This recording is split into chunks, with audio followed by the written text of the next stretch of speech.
오늘 우리에게 주시는 하나님의 말씀은 사도행전 13장 4절부터 12절까지입니다.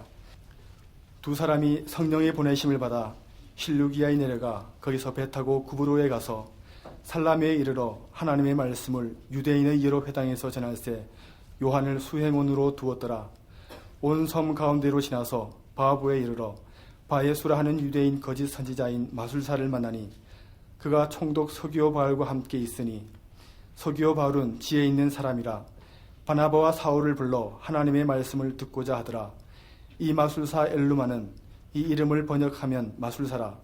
그들을 대적하여 총독으로 믿지 못하게 힘쓰니 바울이라고 하는 사울이 성령이 충만하여 그를 주목하고 이르되 모든 거짓과 악행이 가득한 자요 마귀의 자식이요 모든 의의 원수여 주의 바른 길을 굽게 하기를 비치지 아니하겠느냐.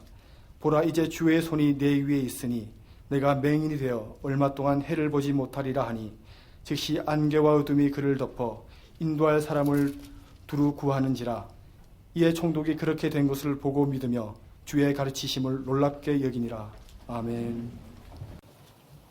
하나님의 사랑과 생명을 세상으로 흘려보내는 하나님의 통로가 되기 위해서 구브로 섬 동쪽 항구 살라미에 도착한 바울과 바나바가 그곳에 있는 유대인의 여러 회당을 찾아다니면서 하나님의 말씀을 전했음은 이미 살펴보았습니다.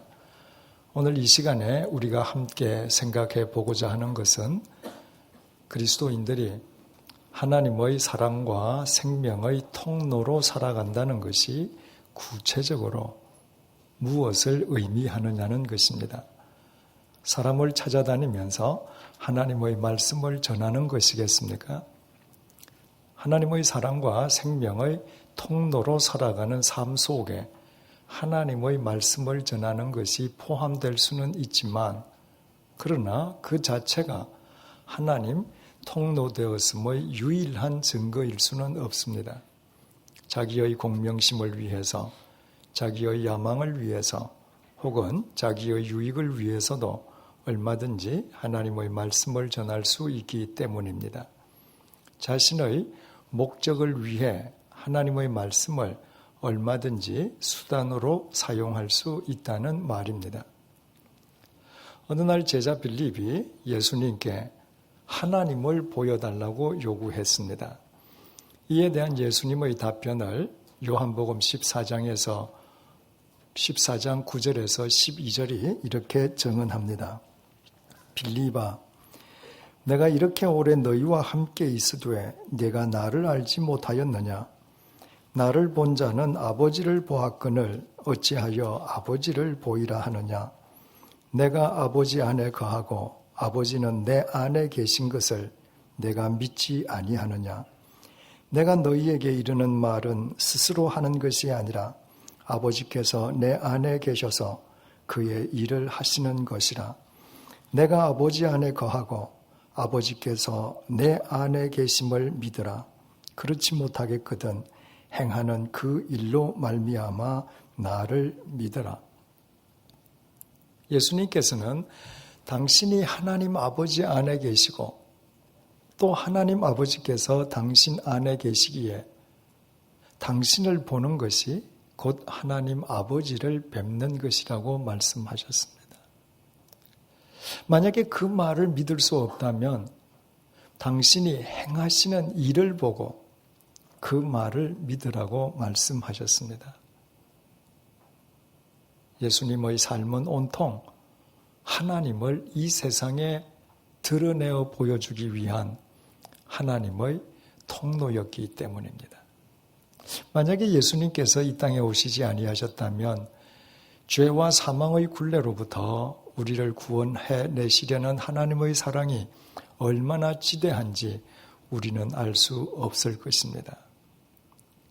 짐승의 우리인 외양간의 더러운 구유에서 태어나시고 갈릴리 빈민의 삶을 거치시고 십자가의 제물이 되기 위해 십자가 위에서 못 박혀 돌아가셨다가 사흘째 되는 날 죽음을 깨트리고 부활하시고 승천하시기까지 예수님의 일거수일투족은 하나님 아버지가 어떤 분이신지를 보여주는 하나님의 통로였습니다. 그것이 가능할 수 있었던 것은 예수님께서 하나님 아버지 안에, 또 하나님 아버지께서 예수님 안에 계셨기 때문입니다. 하늘에 계신 하나님 아버지께서 이 땅에 계신 예수님 안에 계시고, 인간의 육신을 입고 이 땅에 오신 예수님이 하늘에 계신 아버지, 하나님 아버지 안에 계신다는 것을 우리의 현실적인 삶 속에서 구체적으로 표현하면 어떤 의미가 되겠습니까?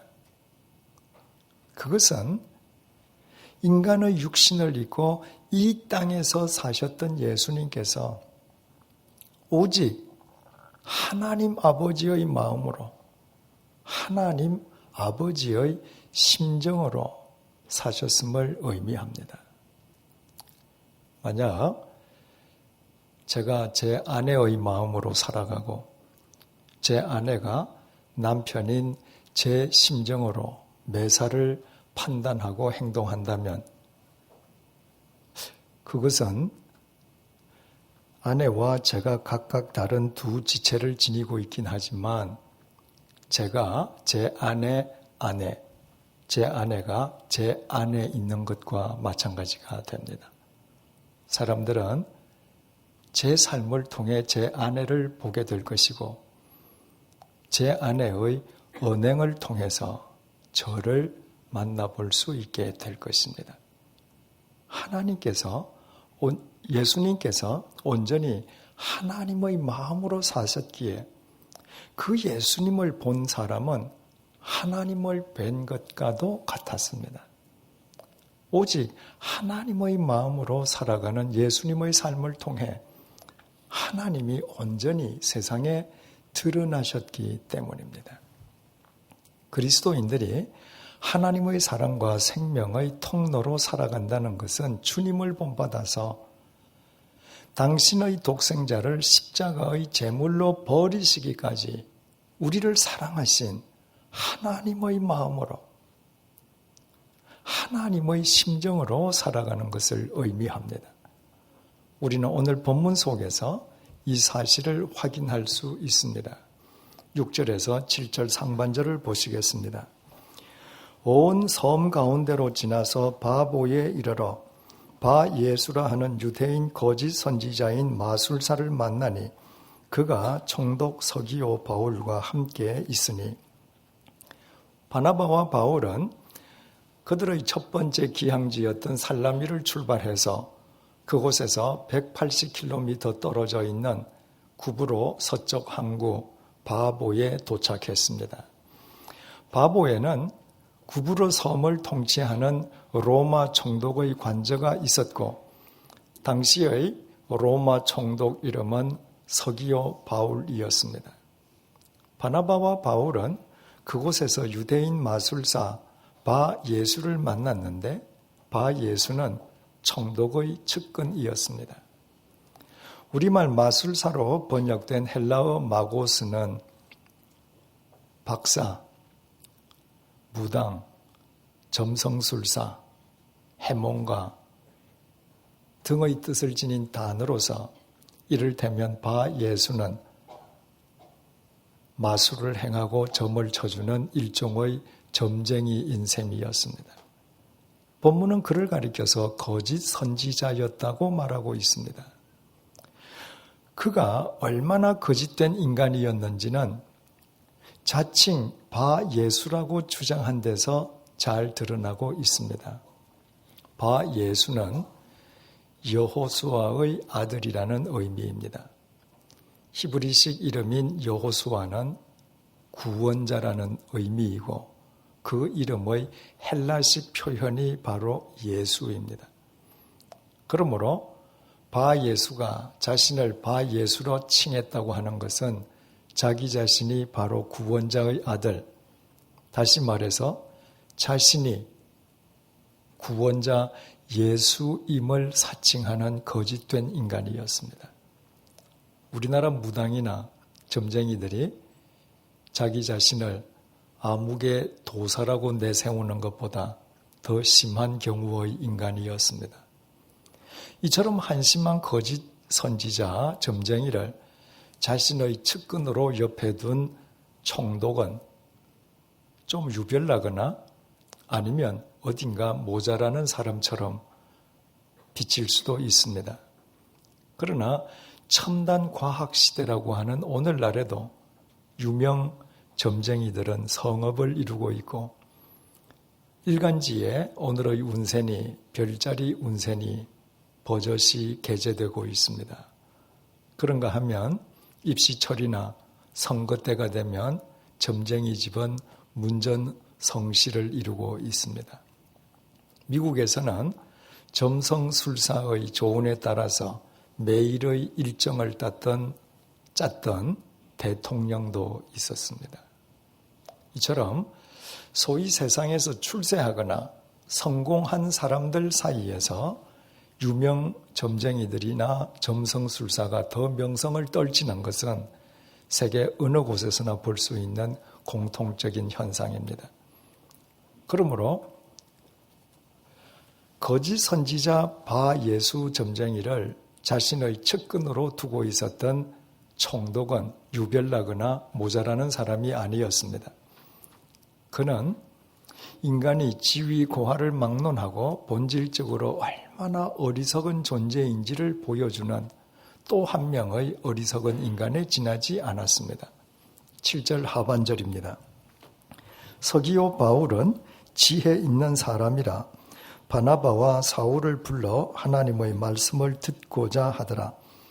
바나바와 바울의 소문을 들은 총독은 그들을 불러서 그들이 전하는 여호와 하나님에 대해 한번 들으나 보자는 지혜로운 측면도 지니고 있었습니다. 그러나 그것은 창조주 하나님이 누구신지 알아서 하나님을 경외하려는 영적 지혜가 아니었습니다. 당시 로마 사회는 잡신들을 섬기는 다신 사회였고 구브로 역시 예외가 아니었기에 바나바와 바울이 전한다는 여호와 하나님이 대체 누군지 한번 알아나 보자는 지적 호기심일 뿐이었습니다. 그러나 그 동기가 어떻든 상관없이 총독에게 직접 하나님의 말씀을 전하고 가르칠 수 있는 기회를 포착한 바나바와 바울의 기쁨이 얼마나 컸겠습니까? 바로 그 일을 위해서 자신들이 성령의 보내심을 받은 만큼 총독에게 하나님의 말씀을 제대로 전하기 위해서 혼신의 힘을 기울이려 하지 않았겠습니까? 그런데 뜻밖에도 그들 앞에 복병이 나타났습니다. 8절을 보시겠습니다. 이 마술사 엘루마는 이 이름을 번역하면 마술사라 그들을 대적하여 총독으로 믿지 못하게 힘쓰니 그 복병은 다름 아닌 거짓 선지자 점쟁이 바예수였습니다. 바예수는 엘루마라는 또 하나의 이름을 지니고 있었습니다. 엘루마는 헬라어 마고스를 외래어로 표기한 것입니다. 바예수는 자신이 신통력을 지닌 점쟁이임을 과시하기 위하여 엘루마라는 외래어 이름을 별도로 지니고 있었던 것입니다. 그 거짓 선지자 점쟁이 바예수가 바울과 바울이 전하는 하나님의 말씀을 믿지 못하도록 방해꾼으로 나섰습니다. 거짓이 가장 두려워하는 것은 진실이요 진리임은 동서고금을 막론하고 예외가 아닙니다. 원문에 사용된 동사 디아스트랩 호어는 왜곡하다는 의미입니다. 바예수는 바울과 바나바가 총독에게 하나님의 말씀을 전하는 쪽쪽 총독이 그 말을 믿지 못하도록 구구절절 하나님의 말씀을 왜곡해버렸습니다. 그 이유는 간단했습니다. 만약에 총독이 바울과 바나바가 전하는 하나님을 믿는다면 그동안 총독 곁에서 각종 이권을 누려왔던 자신의 위치가 위태로워질 것이 뻔했기 때문입니다. 총독의 측근이었던 바 예수는 전혀 총독을 사랑하지 않았습니다. 그는 총독의 측근이면서도 자신의 목적을 위해서 단지 총독을 이용하려고만 하는 사람이었습니다. 한마디로 아주 질이 나쁜 사람이었습니다. 본문 9절에서 12절이 그 이후 결과를 밝혀줍니다. 바울이라고 하는 사울이 성령이 충만하여 그를 주목하고 이르되 모든 거짓과 악행이 가득한 자요 마귀의 자식이요 모든 의의 원수여 주의 바른 길을 굽게 하기를 그치지 아니하겠느냐. 보라 이제 주의 손이 네 위에 있으니 내가 맹인이 되어 얼마 동안 해를 보지 못하리라 하니 즉시 안개와 어둠이 그를 덮어 인도할 사람을 두루 구하는지라. 이에 총독이 그렇게 된 것을 보고 믿으며 주의 가르치심을 놀랍게 여기니라. 바울이 바 예수에게 얼마 동안 해를 보지 못할 것이라고 질타함과 동시에 바 예수가 갑자기 시력을 상실해 버렸습니다. 조금 전까지 자칭 구원자임을 자처하던 바 예수가 갑자기 어둠에 갇혀 자기 자신을 인도해 줄 사람을 애타게 찾았습니다. 그 광경을 처음부터 끝까지 목격한 총독은 바울과 바나바가 전하는 하나님을 믿지 않을 수가 없었습니다. 그 놀라운 사건을 통해서 총독은 하나님에 대해서 단순히 알아보자는 지적 호기심을 뛰어넘어 진정으로 하나님을 경외하는 지혜로운 믿음의 사람이 될 수밖에 없었습니다.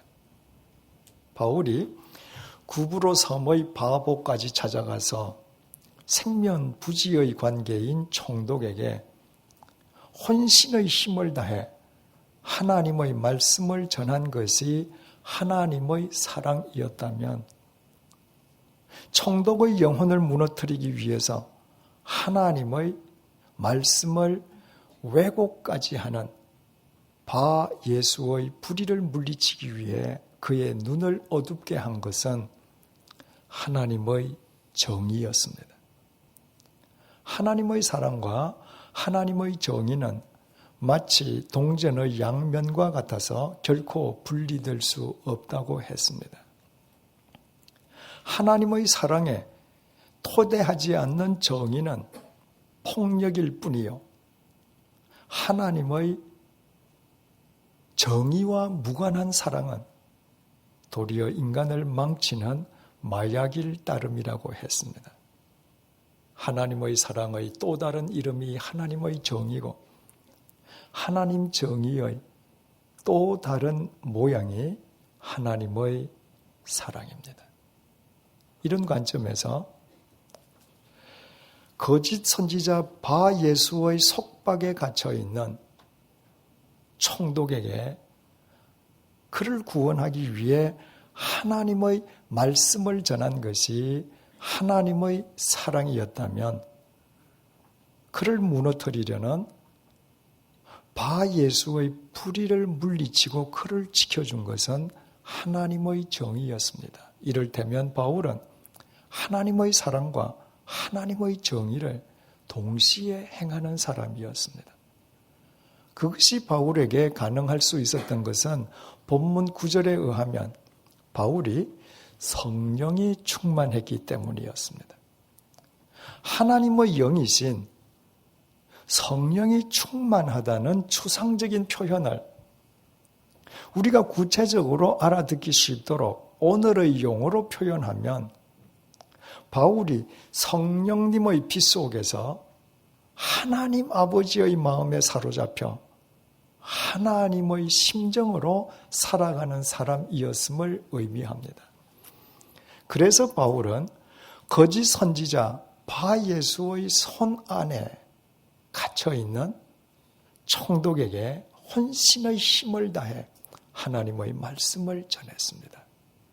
바울이 그 총독을 구원해 내시려는 사랑의 하나님의 마음을 지니고 있었기 때문입니다. 그와 동시에 바울은 총독의 영혼을 무너뜨리기 위해서 하나님의 말씀마저 왜곡시키는 거짓 선지자 바 예수의 불의를 그의 눈을 어둡게 함으로 제지했습니다. 바울이 그 거짓 선지자의 불의를 물리치시려는 정의의 하나님의 마음을 지니고 있었기 때문입니다. 그러나 바울은 하나님의 정의는 반드시 하나님의 사랑과 분리될 수 없다는 것을 알고 있었습니다. 바울이 불의 그 자체는 미워하시지만 불의를 행하는 사람은 사랑하시는 하나님의 마음을 지니고 있었다는 것입니다. 그래서 총독의 영혼을 무너뜨리기 위해서 하나님의 말씀마저 왜곡하는 거짓 선지자 바 예수를 바울이 성령 충만한 상태에서 그의 시력을 잃게 하되 완전한 맹인으로 만들어버린 것이 아니라 단지 얼마 동안만 해를 보지 못하게 했습니다. 총독을 무너뜨리려는 바 예수의 불의를 물리치는 하나님의 정의를 행함과 동시에 그럼에도 불구하고 그 바 예수마저 구원하시기 원하시는 하나님의 사랑을 동시에 이루기 위함이었습니다.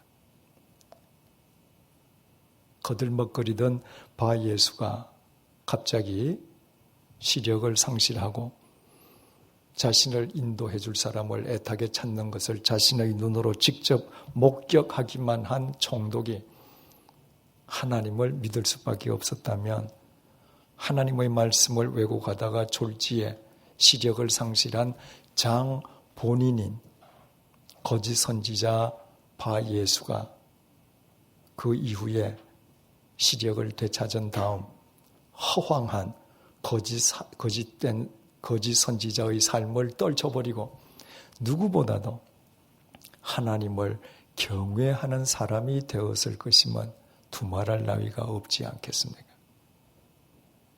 여기에서 우리가 유의해야 할 것은 이상과 같은 내용을 전해주고 있는 본문 9절에서부터 성경이 바울을 바울로 부르기 시작했다는 것입니다. 바울의 이름은 본래 사울이었습니다. 사울은 히브리식 이름으로서 이스라엘 초대왕의 이름이 사울이었고 본문의 사울은 그 초대왕 사울과 동일한 베냐민 지파 출신이었습니다. 바울의 아버지가 바울을 낳고 그의 이름을 사울로 지어주었다고 하는 것은 자신의 아들이 사울 왕과 같이 큰 인물이 되라는 의미였을 것이고 자기 이름에 걸맞게 유대교의 걸출한 지도자가 되는 것이 젊은 시절 사울의 꿈이었습니다. 반면에 바울은 로마식 이름입니다. 당시 로마 제국 치하에 있던 유대인들 가운데에 히브리식 이름과 로마식 이름을 동시에 가진 사람들이 많았기에 바울이 사울이라는 히브리식 이름 외에 로마식 이름 바울이라는 이름도 가지고 있었던 것은 조금 더 이상한 일이 아닙니다. 그런데 사도행전 9장에서 주님으로부터 사로잡힌 뒤 오늘 본문에 이르기까지 성경이 한결같이 바울을 사울이라고만 불러왔었는데 오늘 9절에서 바울이라고 하는 사울이라고 그를 칭한 이후부터는 바울을 성경은 초지일관 바울이라고만 부르고 있습니다. 이를테면 오늘 본문 9절이 성경 속에서 사울이 바울로 불리기 시작하는 분기점이 된 것입니다. 대체 그 이유가 무엇이겠습니까? 바울이라는 단어는 작다는 의미로서 멈추다, 단념하다는 의미의 동사 파우오에서 파생된 단어입니다. 그렇다면 우리는 왜 오늘 본문 9절에 이르러서야 성경이 그를 바울로 부르기 시작하고 이 이후 초지일관 바울로 부르는지 그 연유를 알 수 있습니다. 바울이 자신을 사울이라 부르면서 자신을 큰 인물로 여기고 있는 동안에 그는 성령 충만한 사람일 수가 없었습니다. 그런 상태로는 하나님의 마음을 지닐 수 없었다는 것입니다. 높고 높은 그의 교만한 마음 속에 하나님의 마음이 자리 잡을 틈이 있을 수 없었던 것입니다. 그러나 자기 자신이 큰 사람이라는 어리석은 생각을 멈추고 하나님 앞에서 자기 자신은 티끌보다 더 작은 바울임을 절감했을 때 바울은 성령님의 도우심 속에서 하나님 아버지의 마음을 비로소 지닐 수 있었습니다. 바울이 본문 속에서 총독 서기오 바울뿐만 아니라 거짓 선지자 바 예수마저 살리는 하나님의 통로가 되기 위해 하나님의 사랑과 하나님의 정의를 동시에 행할 수 있었던 것은 바로 바울이 성령님의 빛 속에서 하나님의 마음을 지녔기에 가능한 일이었습니다. 2달여 전에 교보생명 신창재 회장에 대한 취재 기사가 모 신문에 게재된 적이 있습니다. 산부인과 의사에서 갑자기 교보생명 대표직에 오르게 된 그분은 제일 먼저 이런 고민을 했다고 합니다. 만약에 이 세상에서 교보생명이 없어져 버린다면 세상 사람들은 무엇을 아쉬워하겠는가 하는 고민이었습니다. 그 고민을 통해서 나온 것이 우리의 사명은 모든 사람이 미래의 역경에서 좌절하지 않도록 도와드리는 것입니다. 라는 교보인의 비전이 나왔습니다.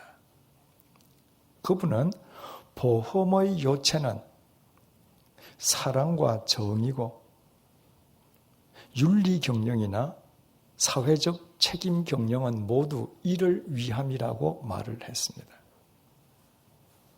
그분에게 모든 사람이 미래의 역경에서 좌절하지 않도록 기업이 사람을 돕는 것이 사랑이라면 그것이 가능할 수 있도록 자신의 기업을 윤리적으로 경영하고 기업의 사회적인 책임을 다하는 것은 정의였습니다.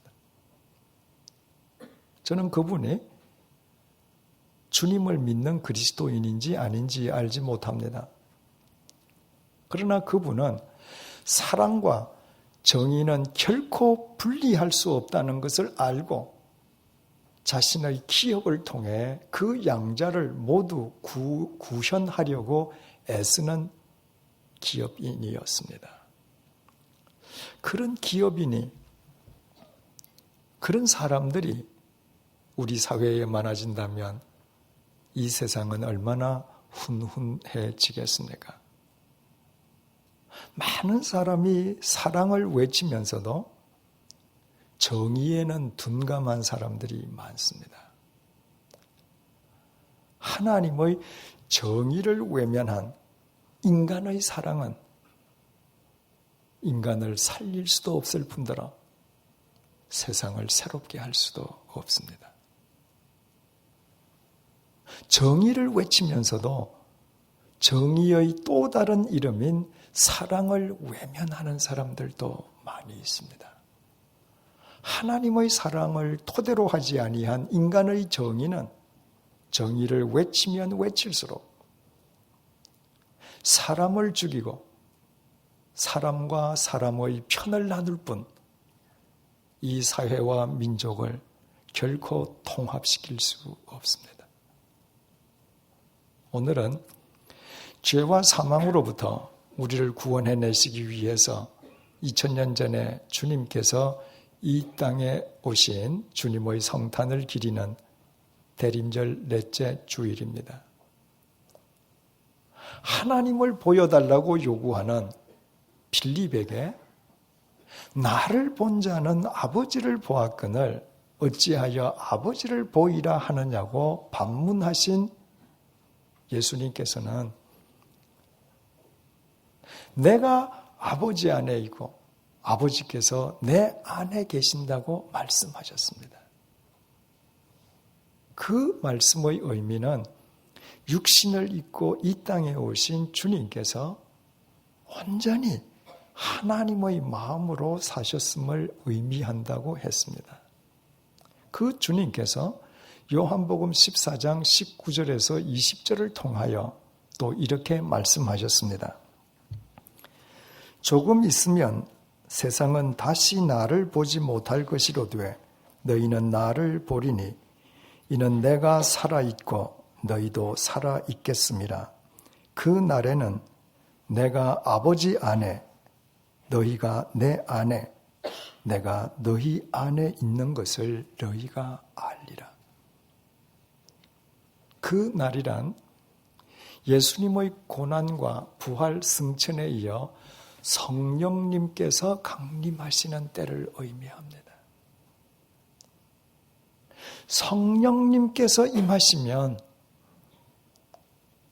성령님의 빛 속에서 하나님 안에 거하고 계시는 예수 그리스도 안에서 우리도 하나님 아버지의 마음을 지닐 수 있다는 것입니다. 우리의 힘으로나 능력으로는 전혀 불가능한 일이지만 하나님의 영이신 성령님의 빛 속에서 성령님의 도우심에 의해서는 우리가 예수 그리스도 안에서 얼마든지 하나님의 마음을 품고 살아가는 그리스도인이 될 수 있다는 것입니다. 그렇다면 우리 각자 한번 생각을 해보십시다. 만약 우리 자신이 이 시간에 이 세상을 떠나버린다면 이 세상이 무엇을 아쉬워하는 사람이 되기를 원하십니까? 더 이상